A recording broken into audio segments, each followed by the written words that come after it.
Hello, welcome, and salutations to Den of Otaku, Den of Geek's official anime discussion series, where we talk about all things anime, Japanese pop culture, and just all the biggest developments going on in the industry. I am your host, Daniel Kurland, and in this episode, we're talking about anime as a brand extension. Basically, when American companies kind of look to anime as a way to spotlight their products and get a little more juice out of their fruit, if you know what I'm saying. So we're going to talk about some American properties that are taking this route. We're talking about some crossovers between American and Japanese productions in some really interesting ways, and kind of just the future of the shonen industry. There are some big developments going on there, so we're going to touch base on those too. So let's take it away, fellow otaku.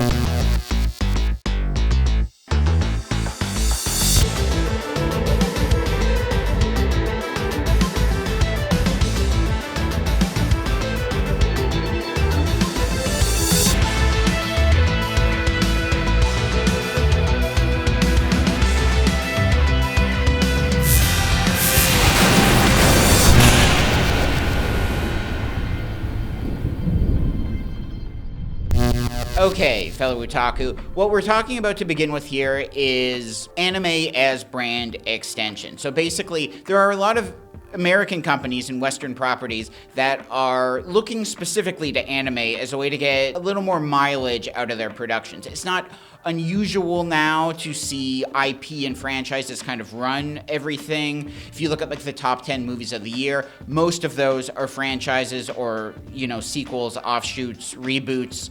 And there's a lot more security in corporations that are happy to kind of embrace something that already exists. They don't want to take as many risks on doing something new, which can be a real problem. I mean, we kind of need to take those risks and explore new ideas. But what's going on with IP and anime, I think, is maybe the best version to extend a brand. And there's some really interesting stuff coming out of it. One of the first things I want to talk about is Rick and Morty, the anime. This has been running all year on Adult Swim, and it's kind of a fascinating example of how to screw up this brand extension through anime. Curiously, Rick and Morty seems like something that would be tailor-made for an anime offshoot. It would be very easy in a show that deals with multiple realities and the multiverse to just put itself in like universe C1474, and that's the anime universe. And wouldn't be hard to just do a Rick and Morty anime, but what this show is doing, which I think is really kind of confusing, is that it's taking the wrong lessons from Rick and Morty. To begin with, it's a very serious show. Like, I would go so far to say is it's not funny in the slightest. And I know that Rick and Morty kind of made a name for itself through doing these very somber, emotional episodes. A lot of comedies can get attention through that approach, like BoJack Horseman is another great example. But at the end of the day, you still need jokes in your show. Those serious detours don't connect if you're not funny in the first place.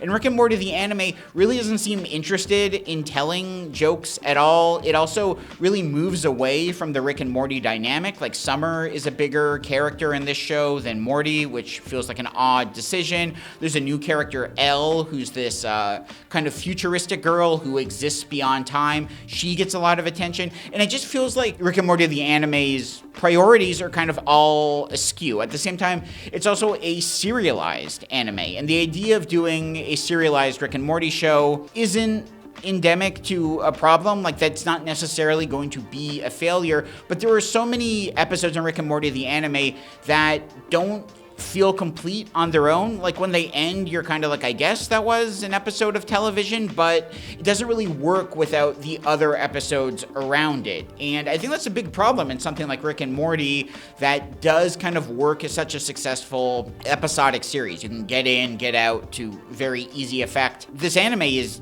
doing something very different. At the same time, Rick and Morty kind of really succeeded through doing these subversive pop culture riffs on various forms of American media, just franchises, different storytelling tropes, and it makes a lot of sense for Rick and Morty to just do that same idea, but with anime archetypes. Like, something like Excel Saga did this very well, and that's not what's going on at all here. Like, it is a Rick and Morty anime, but it's not playing with anime staples. It's not really playing with genre tropes and the way that the original Rick and Morty does. And it's just really interesting. Like, there are plenty of Rick and Morty episodes that do reference anime. There's a lot of anime fans on its writing staff, and it's just funny that I think that you could take staff writers from the original Rick and Morty, like Heather Ann Campbell, for instance, who would do a better job on Rick and Morty, the anime, than the actual people involved with Rick and Morty, the anime. It seems like there's more anime passion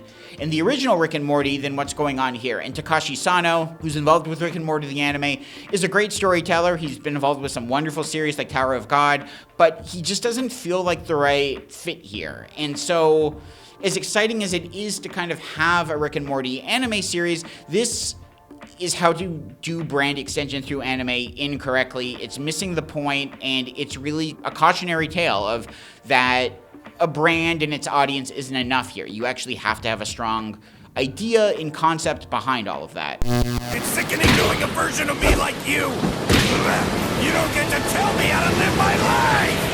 Something else that's coming out that I do think is one of the better examples of this is Lord of the Rings, War of Rohirrim. This is a Lord of the Rings anime that's coming out. It's being set almost 200 years before the Lord of the Rings main series. It follows Helm Hammerhand and his family. They're basically just trying to protect their kingdom from an army that's attacking them. And Helm Hammerhand is who Helm's Deep is named after, so he's a very important figure in the Lord of the Rings franchise. And this just seems like a lot of fun. Like, on one level, it's a great idea to bring Lord of the Rings back to anime, since it kind of had its start in animation, if you look at like the Ralph Bakshi films. And it would have been so easy to just dump this film on Max and have it streaming. But the fact that this is getting a big theatrical push, it's coming out during the holiday season. Brian Cox is voicing Helm Hammerhand. These are all very exciting developments that show that they're taking this project very seriously. And I think Lord of the Rings is kind of a great fit for anime. Like, it's a series that's very entrenched in fantasy tropes. There's a lot of that going on in anime.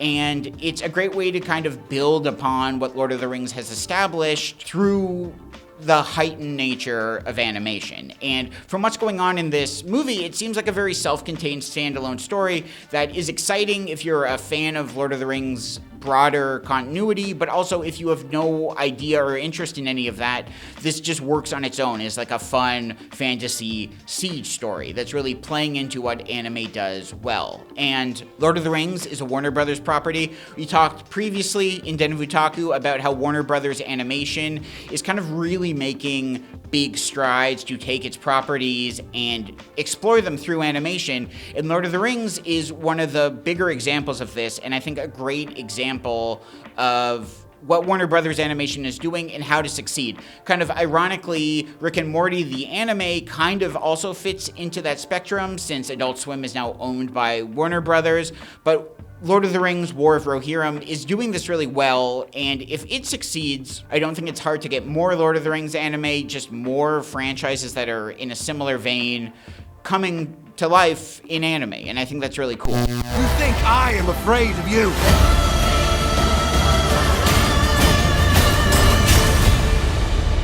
You should be. Another Warner Brothers animated series that is getting the same treatment is ScoobyDoo. There's a ScoobyDoo anime coming out called Go-Go Mystery Machine, and this, once again, is a slam dunk in terms of brand. ScoobyDoo is something that's been on a long time. It's existed in many different forms. There's so many different animated versions of ScoobyDoo. There's the current Velma. There's the live-action versions of ScoobyDoo.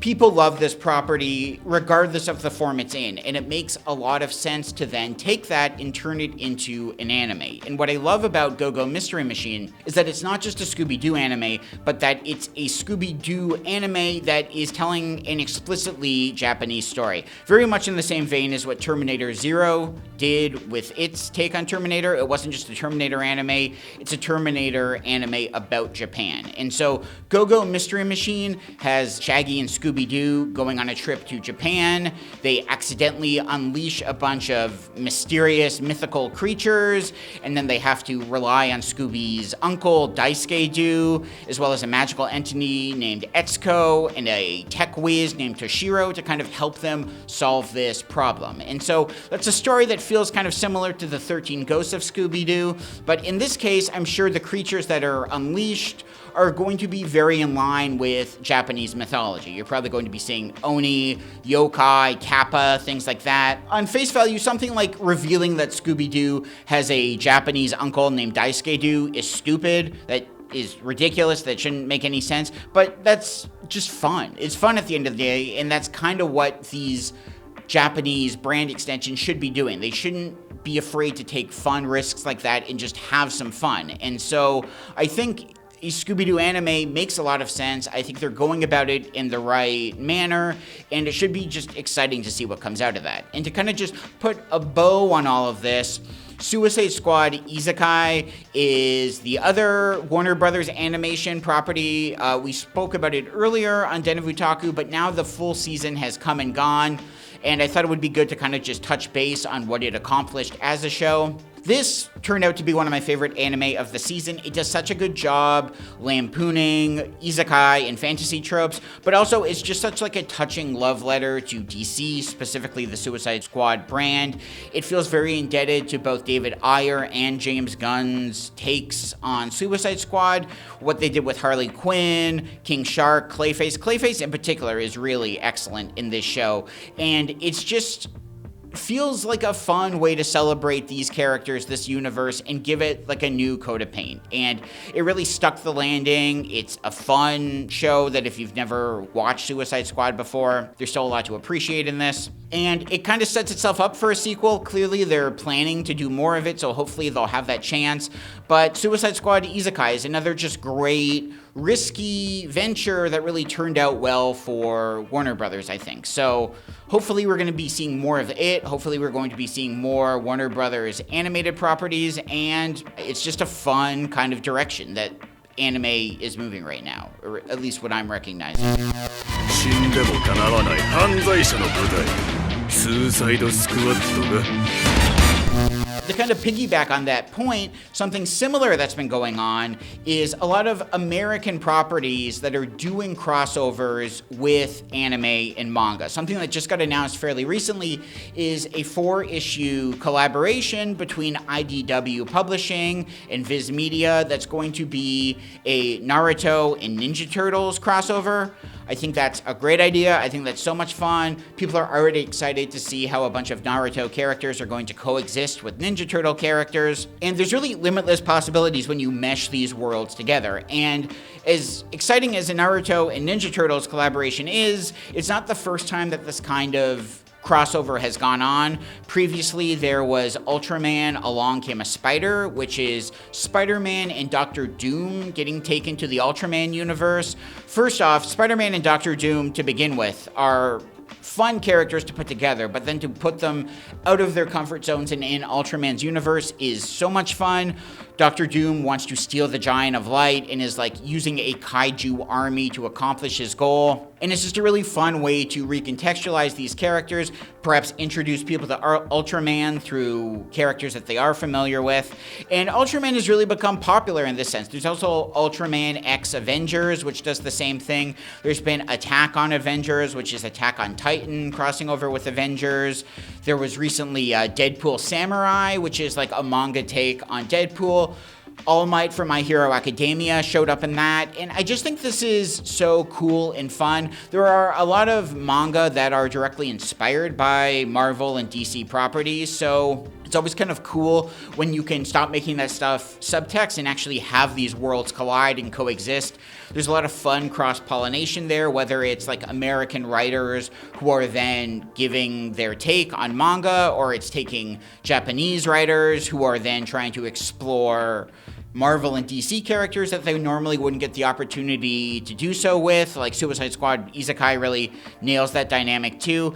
And it's just fun to kind of see these creative forces that have typically been separated working together and really just pushing these products to their apex. Like, it's just fun, not only for writers, but for illustrators too. Like, it's always exciting when you can see a DC character or a Marvel character get recontextualized through a manga art style, or the reverse of that. Ryan Stegman, who's like a artist who's done a lot of work with the Venom series, previously did like a collaboration with My Hero Academia World Heroes Mission, where he redrew characters from that movie in his typical Marvel art style. So it's always just kind of interesting when you see that cross-pollination going on and just when these worlds can collide. If Naruto and Ninja Turtles does well, I don't think it's unreasonable to expect more of this in the future. Like, you have so many relationships online with people talking about Goku versus Superman, One Punch Man versus Superman, whether it's like YouTube videos or just like Reddit threads. That stuff doesn't need to be just fan fiction fantasy anymore. This can be an actual series. If Naruto and Ninja Turtles can be together, there's no reason why Goku and Superman can't do a one-shot together too. And I think it's exciting to just break down those barriers and kind of throw these characters together and see what comes out of that. Ninja Turtles as a whole is just such a fun filter that if Ninja Turtles and Naruto succeeds, there's no reason why you can't just keep putting other characters with Ninja Turtles too. Like, it's a good fit. It's just really exciting to see what's coming out of that, and I hope we get more of that in the future. I hope we keep seeing that trend build. And to kind of just continue talking about trends that are going on right now, a big deal in the shonen industry at the moment is that two of the biggest series, they either just ended or are about to end, specifically My Hero Academia and Jujutsu Kaisen. These are prolific shonen series that are now going to be over. Not too long ago, we also saw the end of Demon Slayer and Attack on Titan. And I think what's so interesting about these big series ending is that they've been allowed to conclude on their own terms. And as nice as this isn't something that was always allowed. There used to be a time with the most popular shonen series that because they were doing so well, because they kept bringing in audiences, they had to keep running indefinitely. And I mean, you saw this going on with Dragon Ball. It's not uncommon for this to happen. Naruto is another great example. And that can perhaps sometimes lead to creative inspiration, but a lot of the time it just milks a series dry and you don't get the best work out of something. It's really exciting that shonen series are being allowed to end on their creators' terms when they think the story deserves to end. And what that allows too is not just a series to go out on top, but these creators can then make new series. Sometimes the best creation someone makes isn't their first series. A lot of the time it's not. It's their second, it's their third series. And if a storyteller is locked into just one property, they can't get to that next phase. They can't continue to explore stuff. And I mean, sometimes a creator's first creation is their best stuff, but they should have the luxury to kind of get outside of that box, try something new, and then if they want to return to that original series down the road, they can do so. I think it's really comforting that shonen series can kind of conclude after 200 chapters rather than 500, that there is an endpoint for a lot of these things and that it's not something that audiences expect to just go for another decade. One Piece is an interesting example because it has continued to just go on and on and on, but it keeps hitting second, third, fourth wins that are really exciting. That's not always the case, though. You're not always going to have that, and so I think it's important that series can end when they've exhausted their story, rather than just churning out something new. With these series ending, it should also just be interesting to see what series fill the gap now that these series are out of the running. Now that My Hero Academia and Jujutsu Kaisen are gone, there is a lot of talk that something like Sakamoto Days, Mission Yozakura Family, even Elusive Samurai, these are big shonen series that have kind of been on the precipice of success and are very successful, but now that these bigger series are out of the running, it's very possible for them to step up, get more attention, and kind of have a level of fame and notoriety that might have not been possible when they were still just competing with the biggest series in existence. So it's very exciting to see what's coming out of Shonen. At the same time, there's a lot of remakes and reboots going on. This isn't unique to anime and manga. That's just how pop culture is going at the moment. We're seeing this in a lot of live action American productions now too. It's important to just remake and reboot and return to the same ideas, but this can go in a unique direction with anime and manga. Like, we're seeing a new Hell Teacher Nube is coming out. There's the Urusei Yatsura anime. There's a new Ranma 1 half coming out too. Rurouni Kenshin has come back.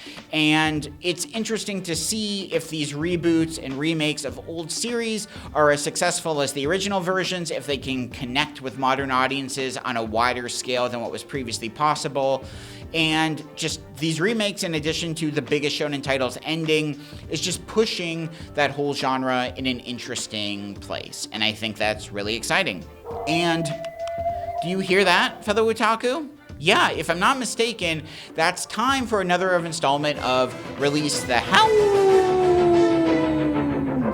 Release the Hounds. Okay, Release the Hounds. For those of you that don't know, Release the Hounds is our physical media segment. You remember physical media before everything was streaming and algorithm and Zaslavs? Physical media is still a really big deal in anime. There are certain series that the only way you can watch them is through physical media. There's a lot of stuff being remastered, so it looks better than ever before and really has like a just great look to it. And so physical media is still really important to anime, and so we try to highlight that here on Den of Otaku. So these are all series that are coming out in November. They're going to be big deals, and the first I want to highlight is Planets, the complete collection. Planets is a really fascinating sci-fi series. I would go so far as to say it's one of the best sci-fi anime I've seen. It came out in the early 2000s and made big waves then, but has kind of fallen into obscurity ever since. A lot of the reason for that is because it hasn't had a physical media release before. It's finally doing that, and on Blu-ray no less, so this is kind of the best way to experience Planets, especially if it was something you never knew about before.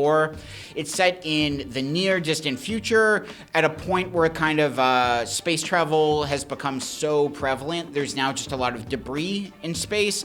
This debris is obviously a danger to space shuttles and just space stations and just a lot of different space travel. So Planets focuses on a debris removal crew whose job is to just clear up the debris to keep other space entities safe. It does a really good job of just really nailing character development and human dynamics, relationships, and just really astute storytelling and character development. It technically is a sci-fi show since it's set in space, but at the end of the day, it's just like a character-driven story that really connects well. It gets so well into the isolating nature of space and how these people can feel robbed of a real life or not really know what existence is. It gets into like terrorism in an interesting way too, and just exploring these characters as they're kind of caught up on a space station is really compelling television. It really wins you over. It's only 26 episodes, so it's not a super long show that it really does a lot with a little. And yeah, like I said, I think it's one of the best sci-fi shows there is, and it just excels on a storytelling and character development front. You copy? The next show is Space Dandy, the complete series. Space Dandy is near and dear to my heart. It's a beautiful show. It's done by Shinichiro Watanabe, who did Cowboy Bebop, Samurai Champloo, the upcoming Lazarus on Adult Swim. Space Dandy is kind of like Cowboy Bebop, but silly. It focuses on a bounty hunter who each episode is going to a different planet, but what this show does so well is each episode is essentially a different genre. Like, it gets into like High School Musical, drag racing, like Fellini existentialism. There's a zombie episode where the zombie outbreak gets so intense that the show's narrator even becomes a zombie and is just like mumbling incoherently by the end. That's such a smart idea that I've never seen done before in any other form of zombie media. Space Space Dandy just gets it, and I think that's so cool. I mean, Space Dandy really should have been what Rick and Morty the anime was in the end. Like that, it does such a good job at lampooning genre and just different types of storytelling while in space, while in anime, and it's just so much fun. It was a really breakthrough show in terms of simulcasting, like it aired simultaneously in English on Adult Swim as it did in Japan, so it really broke barriers there. Something else it does that I think is really cool is each planet has a different artistic team involved with it. So like the planet's terrain and their aliens all look completely foreign. I think that's a really smart way to convey the limitless nature of space. It costs more money and it takes more time to have a totally different artistic team for each different planet, but it really works in this show. It shows you what can be done. And this is a show that's just trying so hard. It's a little unfortunate that Shinichiro Watanabe seems a little ashamed of it and like that there won't be more of it. It really connected more in America than it did in Japan, but it's just like a success from top to bottom.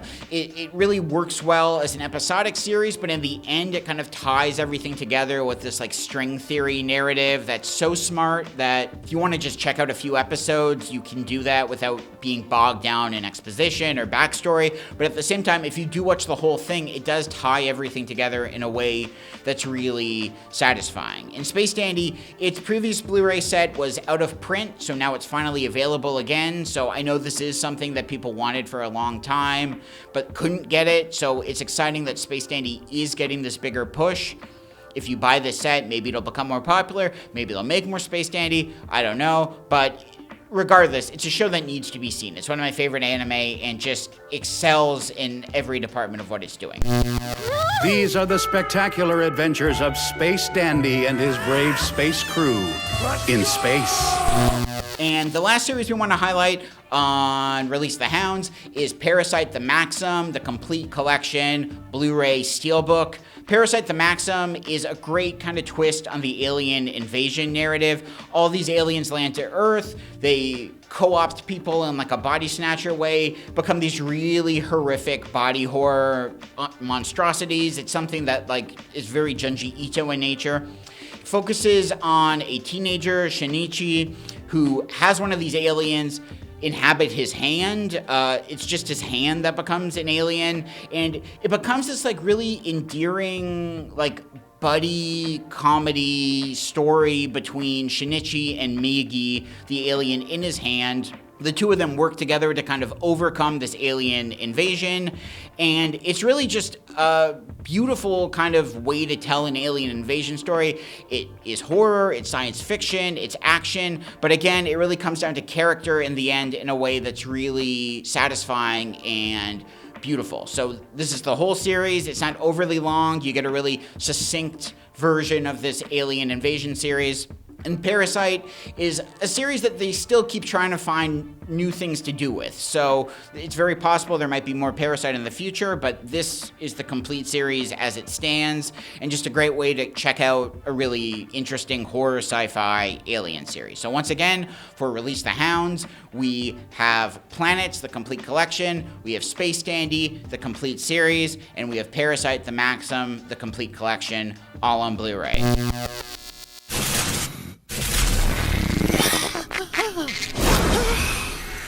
Before we go, fellow otaku, we've got just enough time for another installment of the Big Three. Let's do it, Big Three.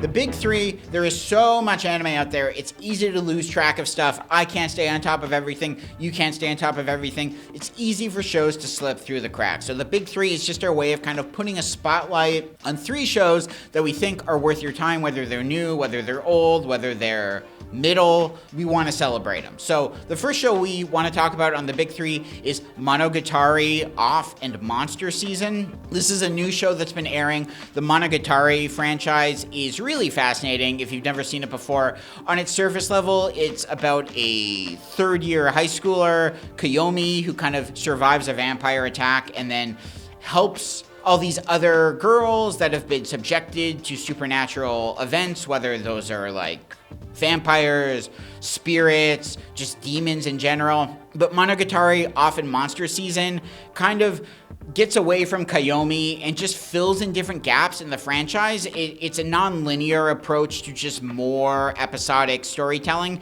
It focuses on several of the characters that have appeared before, but shows you what they're up to after their main story has kind of ended. Monogatari in general has done a ton of different series that are all over the timeline. It's really a great example of how to do non-linear and unconventional storytelling. Other shows have done this as well, where they're kind of just filling in gaps in their chronology, but this is just such a fun approach to that. It works on its own. If you just want some interesting, like, existential storytelling, Monogatari, often monster season will do that, but if you're a big fan of the existing Monogatari franchise, this provides some really fascinating insight into, like, the head vampire from the series and just some of the other characters, that it really enriches what exists, but it also finds a way to exist on its own.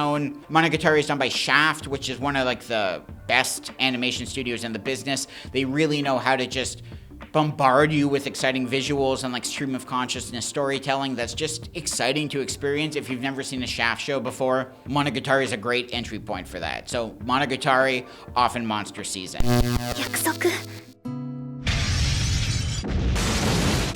これで死ぬんだそう思いました The next series is Dandan. Dandan is so cool. It's definitely going to be one of the biggest anime of 2025, so get into it now. It focuses on two characters, Momo and Okarun. Momo believes in spirits. Okarun believes in extraterrestrials. They're skeptics to each other's beliefs, though, and so they kind of get in each other's orbit and they want to test each other out by putting them in situations to show them that ghosts exist, aliens exist, and this results in Okarun getting cursed by a spirit. It involves Momo getting abducted by aliens and, like, put in a really tense probing situation that almost goes the wrong way. This show is just so beautiful. It's a shonen series, but, like, it really gets into science fiction, it gets into horror, it's playing with a lot of different tropes. There's, like, a really touching rom-com element to Momo and Okarun's relationship, even if, like, nothing romantic does come out of it. There's just, like, a strong platonic friendship at the core of it. It is animated by Science Saru, who is another, I mentioned Shaft, but Science Saru just does beautiful work top to bottom. This is a show that looks so incredible. It's really doing interesting things with the shonen genre that feels like kind of reminiscent of Chainsaw Man, but is still uniquely its own thing. This show is going to be such a big deal, so just check it out. I guarantee you, just watching the first episode, you'll be hooked on this show. It's really cool, and yeah, it's definitely going to be a shonen obsession for a lot of people. So once again, that is Dandan.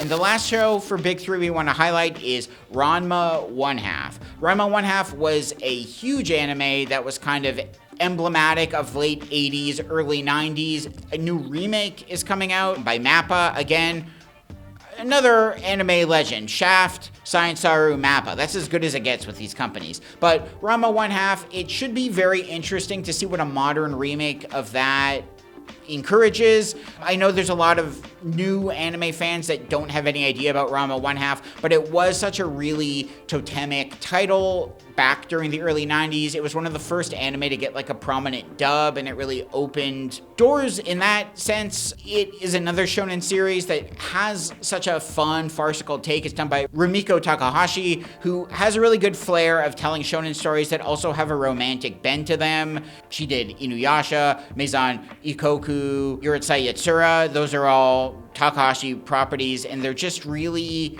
great human stories, but also get into really interesting, silly material at the end of the day, too. In Ranma 1/2, it's really focused on martial arts, but at the same time, there's a farcical element to it. Its central character, Ranma, is a martial artist, but when he gets exposed to cold water, he turns into a girl. So this obviously causes a lot of silly situations, but soon learns that there's a lot of other cursed people in his vicinity where cold water turns them into a lot of different things too, usually animals. There's a character who gets turned into a pig, another who gets turned into a duck, a panda, for instance. So it really leans into comedy. It's a very funny show, but it does kind of have a lot of action elements going on in it too.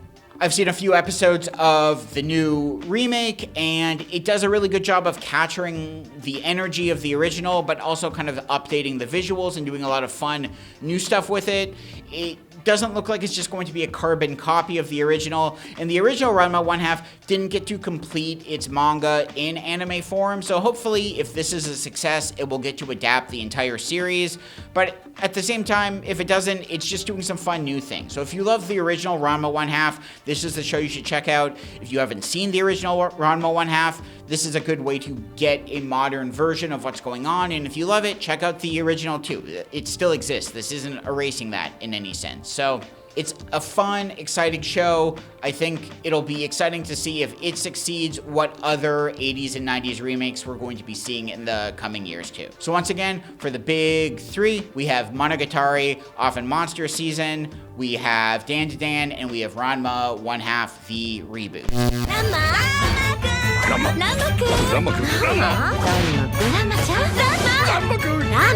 Unfortunately, fellow otaku, that's all the time we have in this episode before I get isekai'd back to reality. We'd once again like to thank you for going on this adventure with us. Without you, we don't have anything.